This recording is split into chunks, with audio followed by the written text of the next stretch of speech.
Boa noite, pessoal.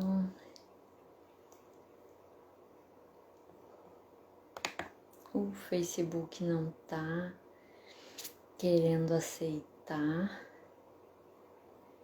Então, enquanto eu vou aguardando, o Facebook não entra. Não sei o que tá acontecendo.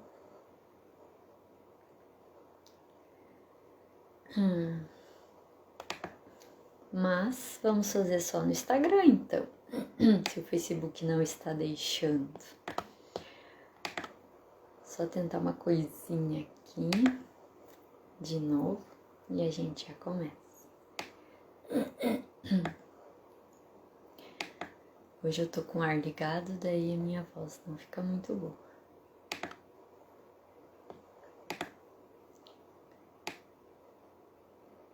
Não, acho que não vai ter live no Facebook hoje, só no Instagram.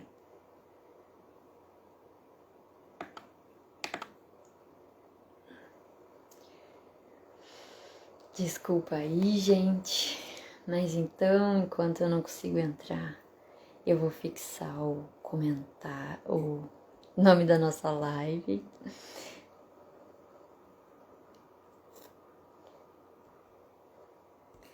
Fixado como ter mais paciência.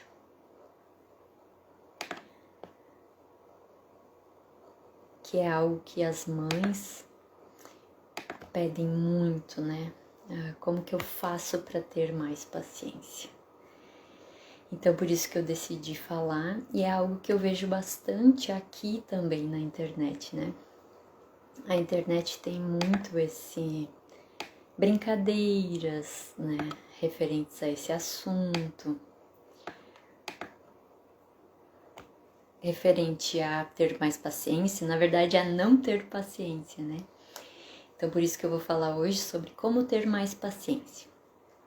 Então, para quem tá chegando aqui ou quem vai olhar depois, eu sou Manuela Uber, sou psicóloga, trabalho mais com crianças.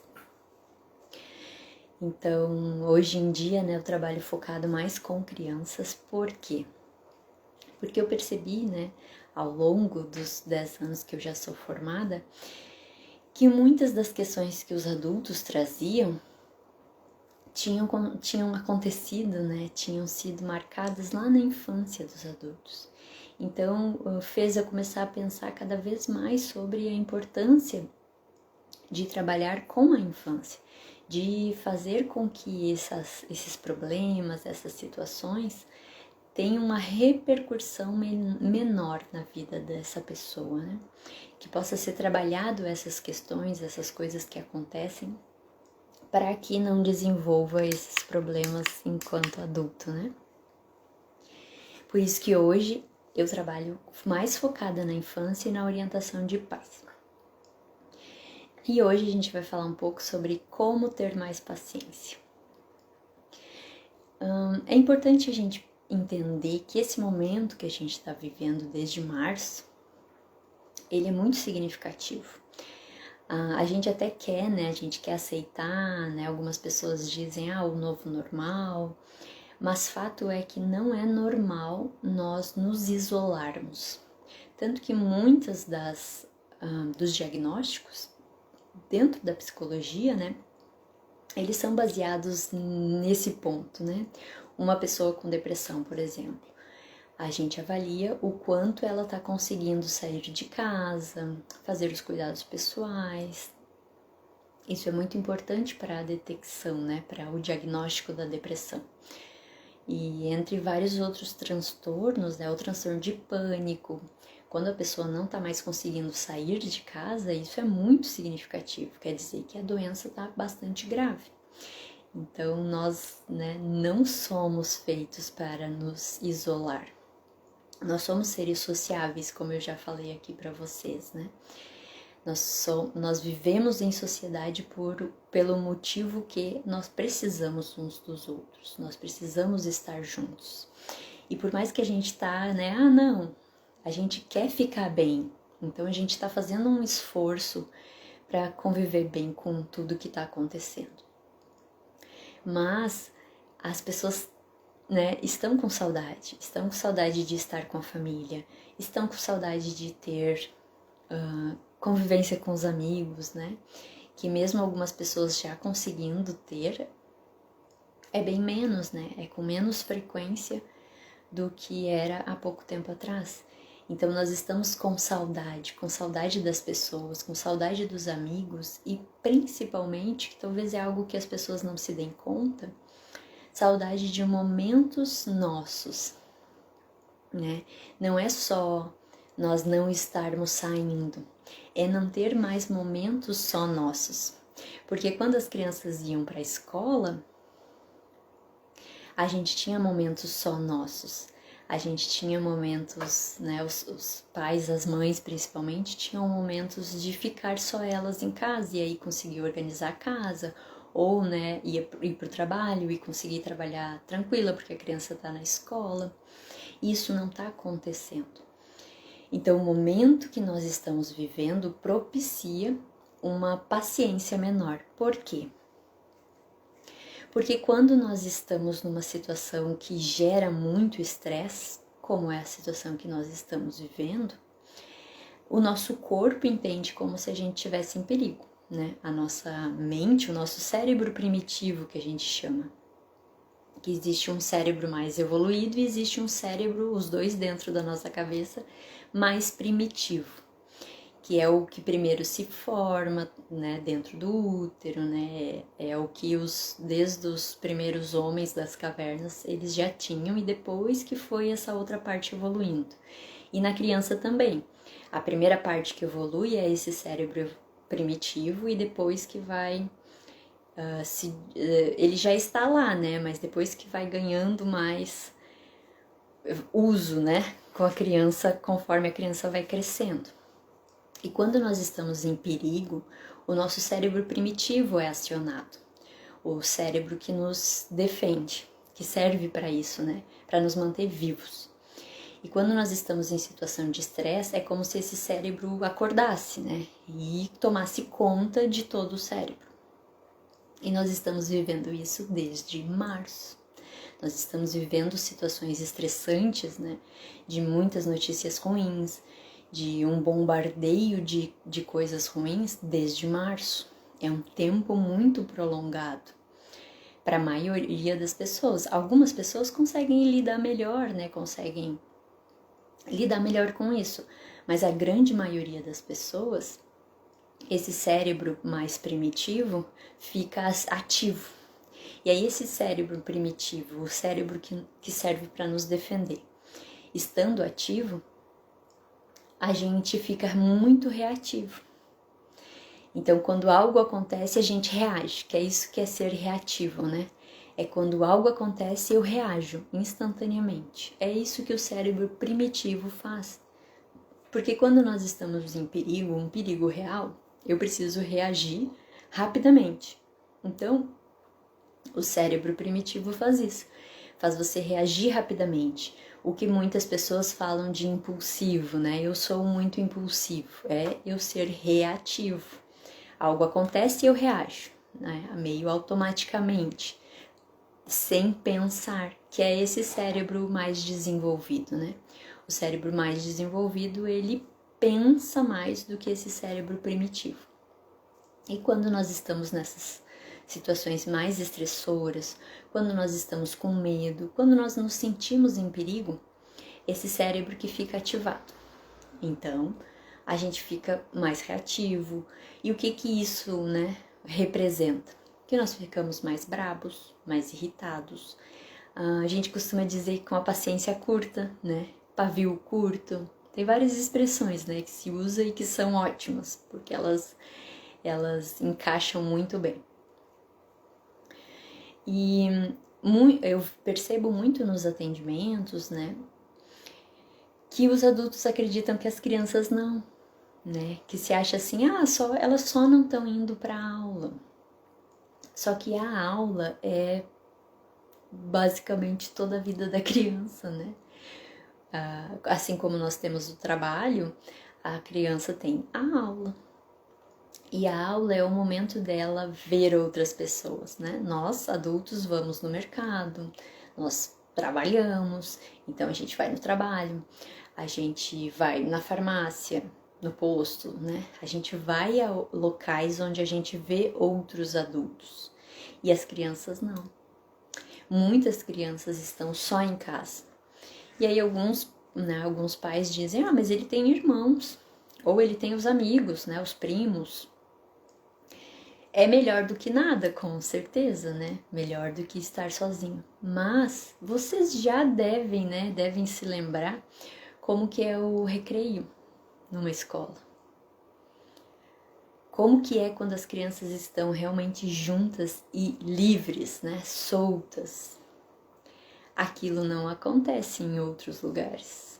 Dentro de casa, entre os irmãos, nós nem íamos permitir, né? Não tem como. Não tem como deixar a criança daquele jeito que eles ficam na escola. Aquela interação que a escola propicia, nós não conseguimos propiciar em outros momentos. E são outras relações. A criança assim como nós adultos, com um amigo nós somos de um jeito. Com os primos a gente é de outro jeito. Com o namorado é de outro jeito. Né? Cada relacionamento é diferente. E as crianças também são assim. Eu não sei por que a grande parte dos adultos tem dificuldade de entender isso, né? Que as crianças também têm essas questões. A criança também sente falta. Por mais que muitas não tenham falado, né? Eu estou com saudade da escola. Eles demonstram. É numa irritação que está frequente. Eu vejo bastante, né? E as pessoas me procuram bastante por eles não querem estudar. Porque não é a mesma coisa. Não, a criança não consegue entender que é para ela aprender, né? Que ela vai na escola. É tudo, a escola é tudo. A escola é a interação com a professora, a escola é a interação com os colegas. É o ir às vezes até a escola, que é muito significativo para muitas crianças, né? O deslocamento da escola para casa e de casa para a escola.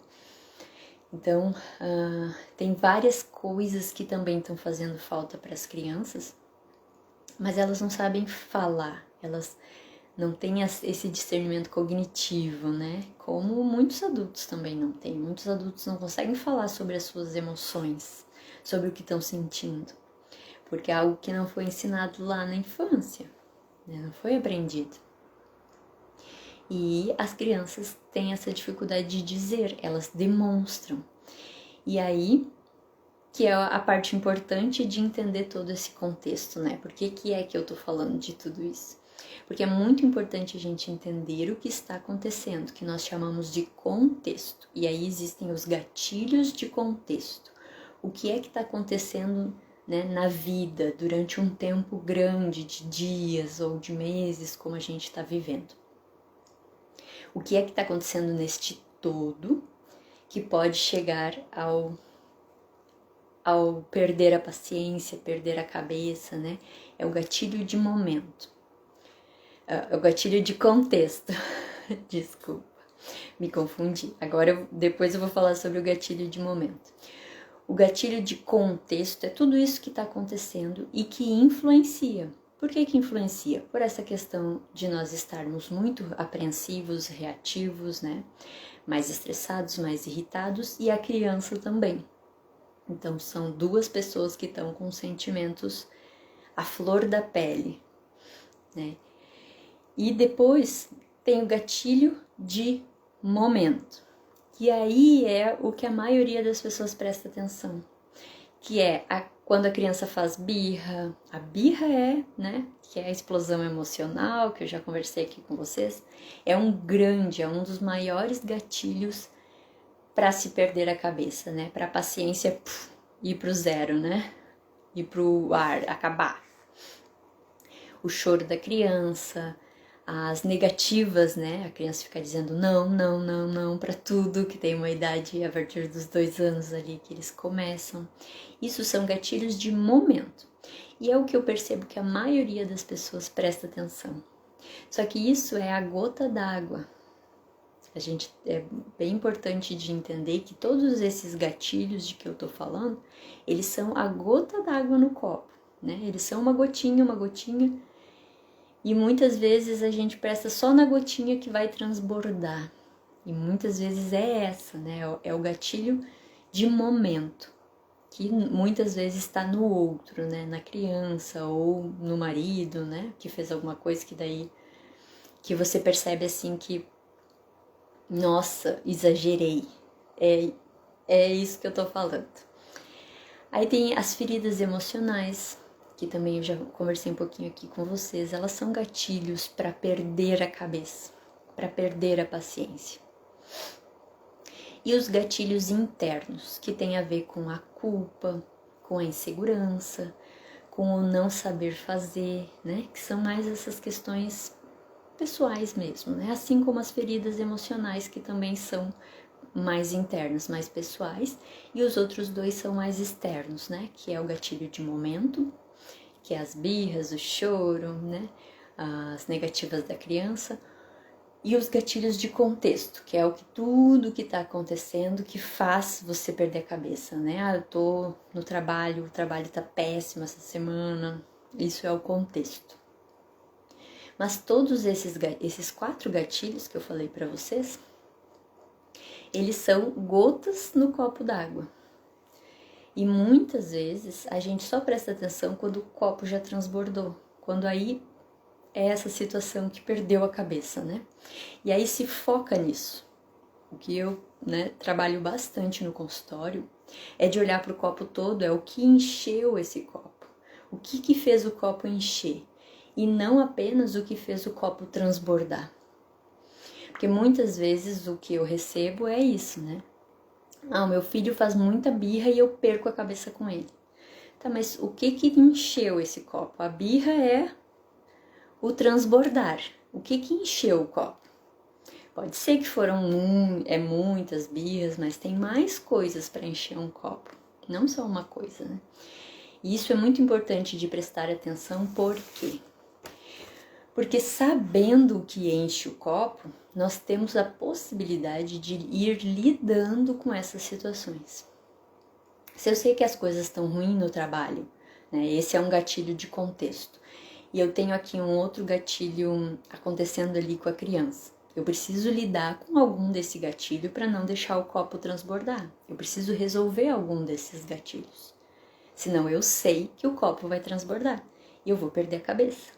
Então essa é a primeira e talvez a mais difícil também dica para ter paciência. Como ter mais paciência? Saber o que me tira do sério. Antes de tirar do sério. Não deixar que o copo transborde. E aí um gatilho, que é um gatilho positivo, esses são gatilhos negativos. Né? Se podemos usar essas palavras. Um gatilho positivo é o gatilho da calma. Parece super fácil, né? É saber o que te deixa calmo. Mas quem é aí? Quem de vocês sabe o que te deixa calmo? E mais, o gatilho da calma precisa ser acionado quando eu tô ali, no meio do furacão. Quando eu tô no meio da situação com a criança, perdendo a cabeça, né? Ou no meio de uma situação com o marido, com um amigo. Quando eu estou no meio do furacão, percebendo que eu tô transbordando, o gatilho da calma precisa ser acionado nesse momento. Então ele é muito difícil, porque não é você saber apenas o que te deixa calmo, mas saber como acionar, como trazer para a consciência esse gatilho. Porque, por exemplo, algo que me deixa muito tranquila, muito mais calma é o mar. Mas quando eu tô no meio de uma briga, eu não posso virar as costas e ir até o mar. Não é mesmo? E é um gatilho de calma para muitas pessoas. Então, teria que ser um treino de só de lembrar do mar, conseguir me acalmar. Que é uma técnica muito interessante na psicologia, mas muito difícil, que é de um distanciamento da situação. é eu conseguir fazer com que a minha mente se distancie um pouco daquilo que está acontecendo. E o gatilho da calma faz isso, ele te distancia um pouco do furacão e faz com que você enxergue de fora. Muitas mães, né, quando a gente trabalha essa questão do gatilho da calma, dizem que para elas é muito calmante olhar para a criança e perceber o quanto ela é pequena e o quanto, né, elas são grandes. Isso ajuda muito a ter essa dimensão do distanciamento da situação, porque quando nós estamos prestes a transbordar, tudo fica muito confuso. Então, por isso é importante esse distanciamento da situação. Só que é algo muito difícil de fazer, porque as nossas emoções estão a todas envolvidas naquela situação. Então, se distanciar é bastante difícil, só que é excelente. Porque no momento em que você se distancia, que você consegue, né, respirar, você olha para o que está acontecendo diferente, né? Mulheres que têm esse gatilho da calma da criança, ou sentir o cheiro da criança, olhar para a mão, né? O pezinho, que sempre é tão delícia, né, de criança, dá a dimensão do quanto aquele ser é pequeno e não sabe, né? Não tá fazendo aquilo para nos afrontar, que aí são aquelas lá as feridas emocionais que eu estava falando antes, né? O gatilho da ferida emocional, que a gente acha que a criança está fazendo para nos afrontar, para nos humilhar, para nos irritar. Então, a segunda dica é o gatilho da calma. Só que é uma ferramenta muito difícil de se conseguir sozinho, né? Eu digo para vocês que ainda não consegui, ainda tô tentando. É que nem meditação, precisa de muito treino para conseguir, né? É muito semelhante, porque tem essa questão do se distanciar, né? Mas que é extremamente efetivo. Pessoas que conseguem, elas conseguem controlar essa perda, né? Esse transbordar. E uma terceira dica, né? Que não são simples as minhas dicas, né? Eu disse que eu ia dar dicas simples, mas não dei dicas simples. Uma terceira dica é ter os nossos momentos. Por mais que eu sei que as mulheres têm uma dificuldade muito grande, né? De dizer não, de se cuidar, né, de se colocar em primeiro lugar, porque primeiro vem todas as outras pessoas, né? Primeiro vem a casa, primeiro vem os filhos, primeiro vem o marido, né? Primeiro vem as obrigações. Depois vem o cuidar de si, como se não fosse uma obrigação. E deveria. Cuidar de nós tem que ser uma obrigação. Porque por que a gente tem que ser obrigado a cuidar dos outros e não de nós? Como é que nós cuidamos dos outros? Como é que nós sabemos tão bem a necessidade dos outros e não sabemos das nossas?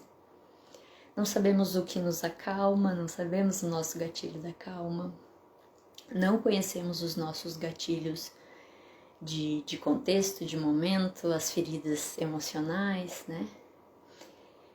Não sabemos os gatilhos internos, né? Não prestamos atenção na culpa. Quando vem na consulta, as mulheres falam muito sobre se sentir culpada. E esse é um gatilho para a perda da paciência. É um gatilho para estar o tempo todo cansada.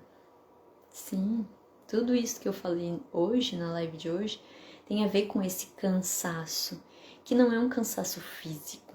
Então, muitas vezes, mas hoje eu vou tirar um dia, né, lá uma vez por ano, hoje eu vou tirar um dia, vou ficar sozinha num lugar, vou ir para um spa, né, não sei, vou ir para o salão. Isso vai ajudar o corpo a descansar, mas emocionalmente é um cansaço que não é bem assim, né? Nós não podemos deixar o copo transbordar para daí descansar, porque aí ele vai diminuir um pouquinho, essa água ali, né, dentro do copo. Mas logo ele vai estar cheio de novo. Isso é algo que eu presencio muito nos atendimentos. Isso é algo que eu vejo que as mães precisam muito prestar atenção. Que o cuidado do outro envolve o cuidado de si. E a terceira dica para ter mais paciências é, e sempre vai ser, cuide de você. Porque no momento em que cuidar de você, que parar para ter um tempo para si, para fazer as coisas que gosta, você também vai ter este tempo para se conhecer, para saber quais são os seus gatilhos, né? Para saber o que te acalma, para esvaziar esse copo. Isso é muito importante, isso é fundamental. Não tem como ter mais paciência, não existe uma técnica que faça o limiar de paciência aumentar, porque existe um limiar. Isso é claro, né? É nítido quando a gente presta atenção, quando a gente se conhece. E esse limiar vai, né, vai encurtando conforme a gente vai não dando bola, conforme a gente vai ficando cansado, conforme a gente vai se deixando para lá, se deixando de lado. Por isso que eu, né, decidi fazer essas dicas hoje, né? É claro que tem algumas outras dicas mais práticas, de organização mesmo de casa, de rotina, mas isso talvez fica para um outro momento, para uma outra live. Eu espero que vocês tenham gostado, quem for assistir depois também. Qualquer dúvida, né, é só entrar em contato comigo. Pode deixar no direct, né, ou também aqui embaixo do vídeo, que eu vou deixar salvo lá no meu feed. Obrigado pela presença dos que estiveram aqui e até a próxima!